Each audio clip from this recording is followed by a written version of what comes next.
Hello, everyone, and welcome to the Jeffrey Epstein Show. I'm your host, Bobbycapucci, and this is a morning update. Hey, everybody, before we jump into our article, I'd just like to thank everybody for their birthday wishes. It's very nice of all of you to send the emails and send me messages, etc., etc. Thank you very, very much. And for those of you who were asking what my plans were for my birthday, not much. I'm going to be hanging out around the house with my loved ones, just, hanging out and enjoying the day and enjoying the company. I'm not really one who's like big on birthdays. It's never been something I would go out and really celebrate or, it's just really just another day to me for the most part. But Sunday, I'll be going over to my parents since my dad has off that day, and my mom's going to be cooking a big old Italian feast. And that's when I'll really be celebrating my birthday on Sunday with my mom and my dad and the rest of my loved ones, a couple of really close friends, and that sort of thing. But I just wanted to thank you all for the birthday wishes. It's humbling, honestly, how many people have reached out to me and how many people have, told me that the show is important to their lives, et cetera, et cetera. I never expected this show to be anything like that. I've said it before and I'll say it a million times. I'm just completely humbled by the responsibility of bringing this story to you and by the support that I've received from this community. You folks are just an amazing group of people, and I truly feel blessed to be able to speak with you on a daily basis and to be able to interact with such amazing people. Again, from the bottom of my heart, thank you so much for the birthday wishes. All right, so today's article. It's from the Express, and it has to do with the Prince of Punk Asses, a.k.a. the Prince of Lies, Prince Andrew. The headline is, Prince Andrew had it coming, as royal family's dark side exposed, shock claim. This article was written by Naomi Adedokun. Sorry, I'm totally butchering her last name. Adedokun. Adekun? Something like that. Sorry, Naomi. All right, so on to the article. Prince Andrew's scandal is at risk of exposing the dark side of the royal family, as Channel 5's Jeremy Vine has claimed. They've kept a lid on it for a long time. The Duke of York has received backlash over his relationship with Epstein, and the public's fury was reignited when Andrew broke his silence in a BBC interview.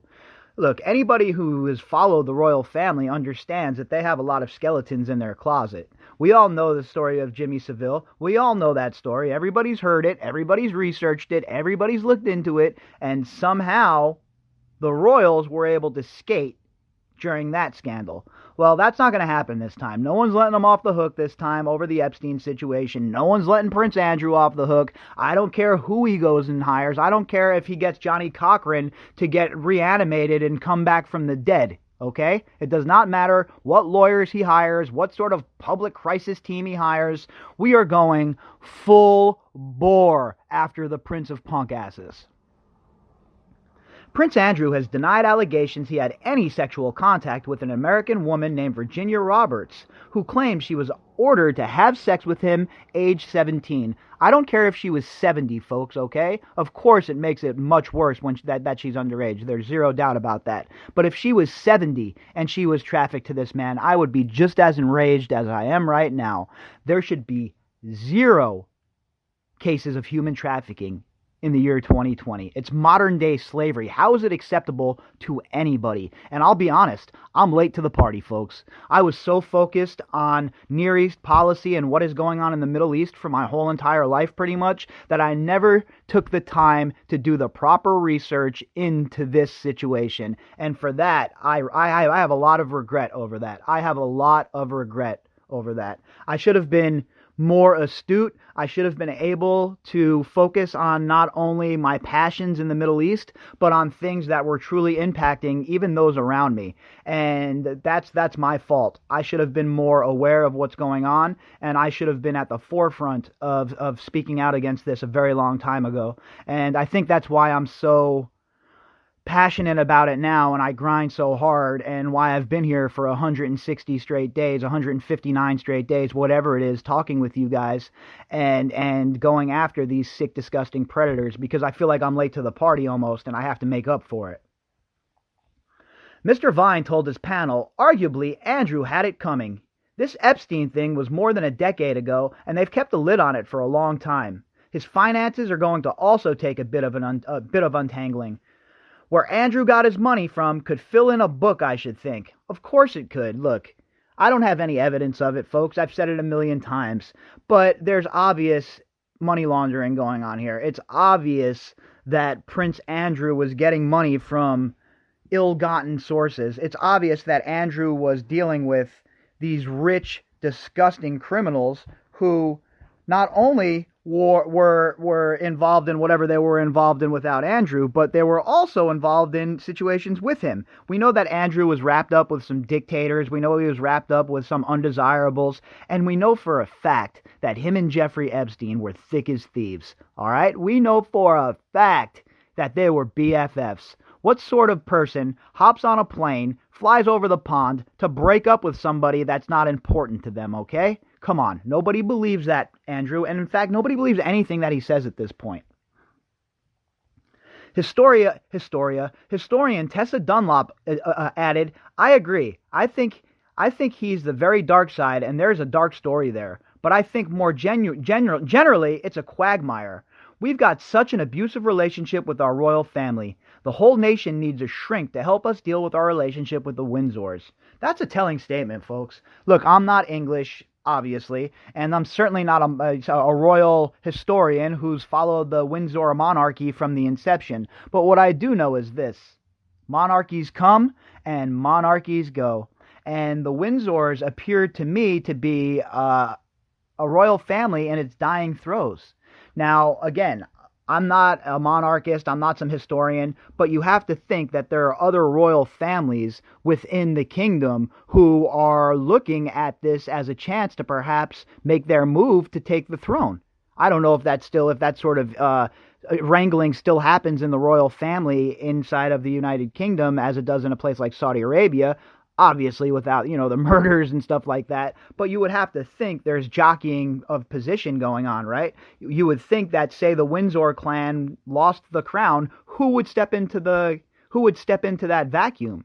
To all my English listeners out there, what would happen if the Windsors were no longer the monarchy? Say the Queen passed away. She's a very old lady. Obviously, I don't wish her any ill will. But say the Queen passes away. And is there another family, another royal family with a claim to the throne that could make a claim? I don't know. I know that that's how it works in, most kingdoms, right? In most monarchies, there's other people, other families that are close to the crown with royal blood. And we've seen that in England, obviously. We saw that with, the War of Roses, et cetera, et cetera. So I guess my question is, and I took the long way to get there, is there another royal family vying for power with the Windsors? And if so, that could definitely accelerate their fall. Former Tory MP Ed Vaizey argued against Miss Dunlop, claiming that it was the newspaper's relationship with the royals that was the problem. He said, they can't get their heads round. Why are Harry and Meghan leaving? They're so marvelous. Let's have lovely pictures of them at the Royal Albert Hall. Well, we know why they're leaving, because they know the press coverage is so insane. So, look, I am not English, as you all know. I don't really know how much press the royal family gets, because this is the first time I've ever really followed the situation over there. This isn't something that has been an interest of mine. So I would guess that the press is pretty ridiculous over there. But I think that the fact that Harry and Meghan left had a lot more to do with the family being dysfunctional, and with Meghan being an American and seeing, stuff like the situation with Andrew and thinking that Meghan is going to go anywhere near this guy. It's just hard for me to believe that it's the press. I mean, come on, that's kind of silly. Following the BBC interview, which saw the Duke accused of showing no sympathy to Epstein's victims, Prince Andrew announced that he was stepping back from royal duties for the foreseeable future. Yeah, until he wants to dip his toe back in. I swear, if I was his father, and he even talked about dipping his toe back into the political pool, I would break my royal foot off in his non-royal ass. That's what I would do. The Duke also said that he would be willing to assist law enforcement in their investigation if required. Liar. However, the U.S. Attorney for Manhattan, Jeffrey S. Berman, has claimed that the royal has shut the door on voluntary cooperation. Yeah, he has. And he hired this whole entire legal team, and they're supposed to be like this whole, crack squad of people to get him off, etc., etc. But guess what, folks? The facts are the facts, and it does not matter who you have defending you when you're a liar and the facts are not on your side. And I've said it once, I'll say it a million times, all right? I'm not the kind of person that's easily persuaded, okay? I'm not the kind of person that dives in with both feet. Hardly ever. But after all the research I've done, and I've read all the witness statements, and I've listened to all the different people who have put Andrew at the scene, put Andrew around Virginia Roberts, there is zero chance, in my opinion, that Virginia is lying about any of this. My personal opinion is that Prince Andrew is one of the biggest, most notorious liars of all time, and that his BS story does not cut it. Buckingham Palace said it would not comment on the Prince Andrew matter. They noted it was being dealt with by the Duke's legal team. Express UK have contacted Buckingham Palace for further comment on the comments made by the panelists. And no response so far. So, again, Prince Andrew is not the kind of man that the English or the royals or anyone wants out representing them. So the fact that he's even talking about dipping a toe back into public life is just, it's mind-numbingly ridiculous. Also, this legal team that he put together, like I was just saying, they could be as good as they want to be. But the fact of the matter is this. If Andrew ever has to face trial, especially in America, with 12 jurors, it is not going to end well for him with the evidence that's been compiled. And forget about if and when they go after the core four and they bring them in. Now imagine this for a second, this scenario. The core four, say they get Sarah Kellen Vickers. They bring her in. They put her into interrogation. They start talking to her. They offer her a deal, say. And part of that deal is her giving up Prince Andrew and Ghislaine Maxwell.